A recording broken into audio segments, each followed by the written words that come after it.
Well, hello everyone. This is Sevilla I love, and here we are on this channel getting back to living and loving life again after a major life-altering loss, such as being widowed.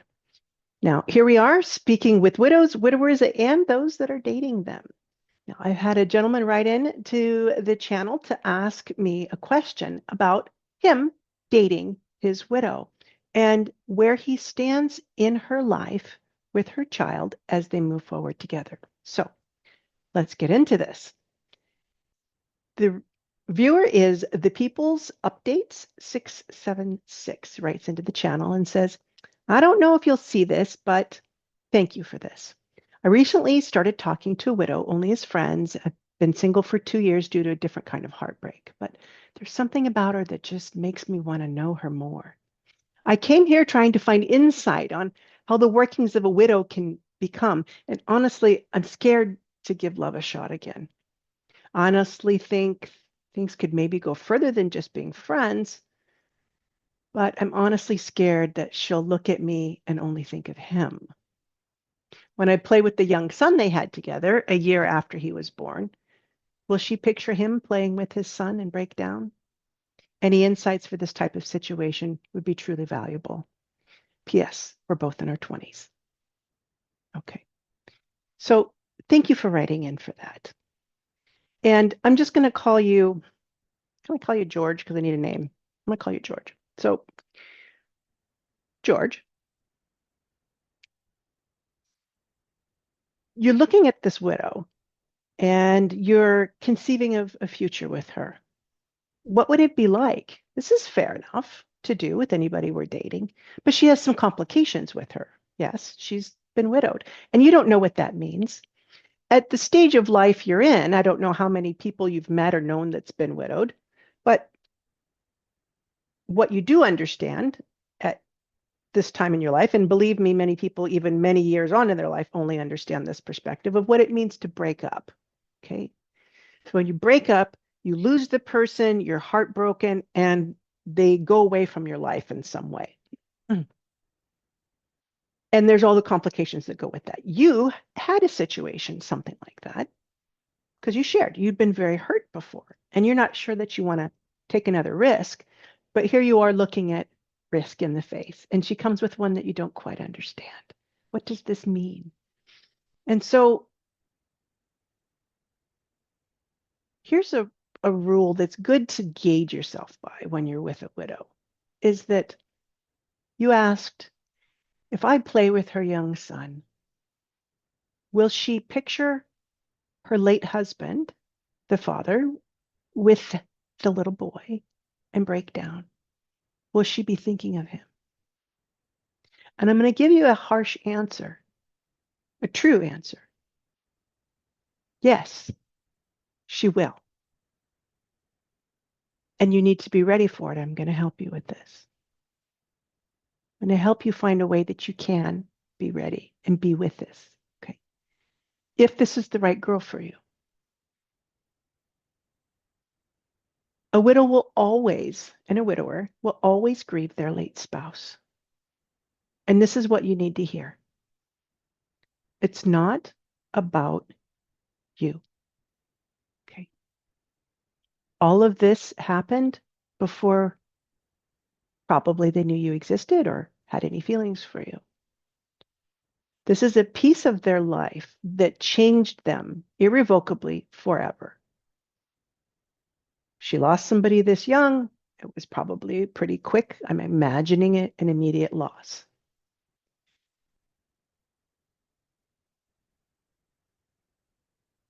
She had a young child with them. And when you're you have when you're widowed young, what you grieve isn't all that you've had and all that you have with them and all of the years and all the memories and all of the partnership and all the experiences and all of the loves and all of the ups and all of the downs. You don't grieve that. You grieve that you didn't get to have it at all, or you got very little of it. So they're grieving what they didn't get to have.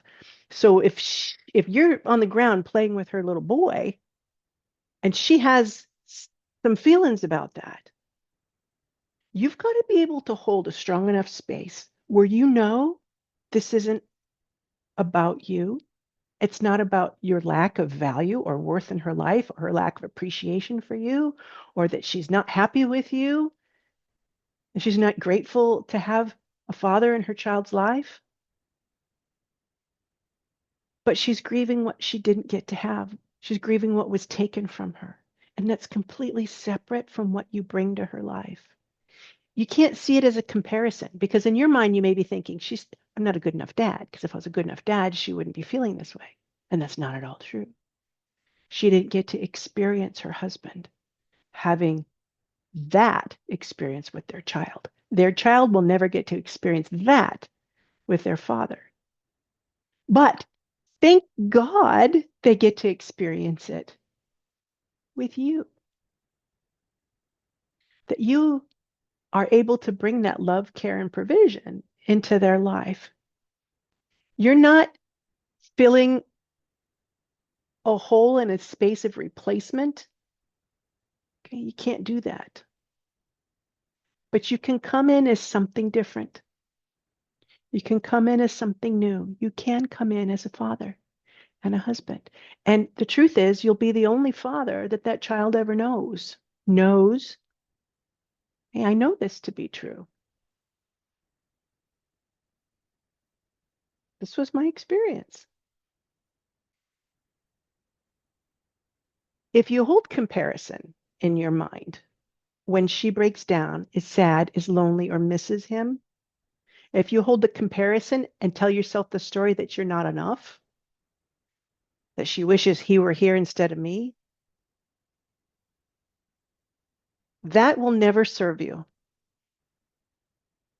because that's never going to be a possibility. Now, let's turn it around. Okay. Whoever broke your heart, okay, let's say you still were sad and pined for this girl that maybe broke your heart. And this new girl, the widow, she looks at you and says, you're comparing me to her. You wish you were with her instead of me. She might be more right about that. I just want to say she might be more right about that. Why? Because the person's still alive. Okay.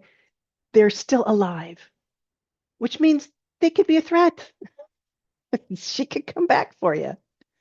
Okay. So that may not be a possibility in your world, but I'm just giving an analogy. So roll with me here.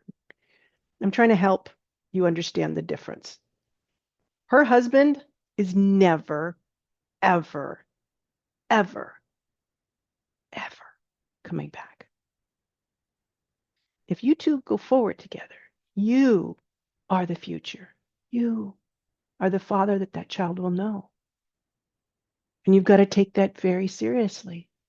And hopefully she does too. If you take it very seriously, and she does as well, she may not want to let you go because she won't want her kid to lose two fathers.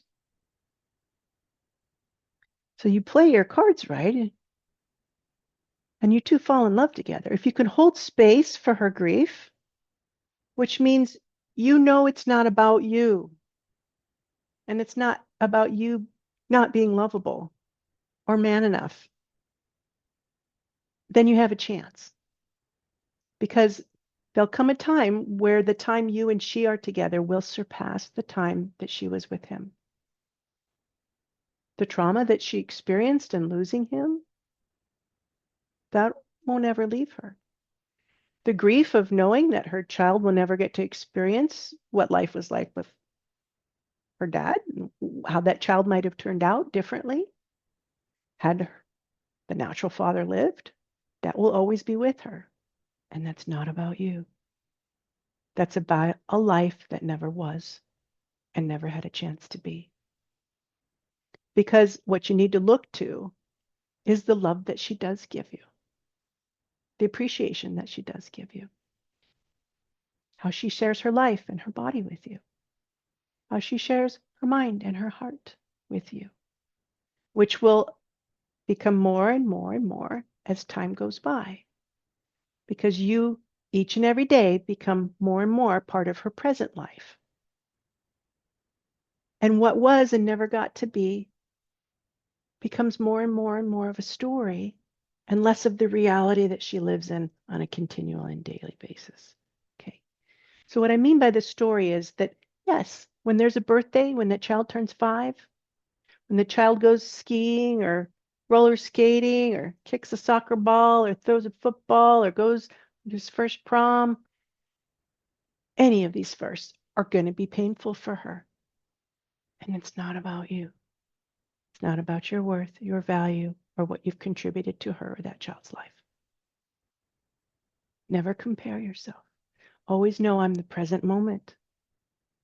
I am the here and now. Okay. And that doesn't mean she stops loving him, because she always will. She made a life with him. And now you guys are moving forward. She makes a life with you. And she can love more than one person. And she's going to love you differently for different reasons. Okay. And that's okay. Allow her to have the love that she had, because there's no threat there. But give it time to grow. Give it time to grow. And for the child's sake, create some space in that child's life to remember their dad. Okay. It'll mean a lot to that kid as they grow, and they'll be able to honor you more and more and more because you did.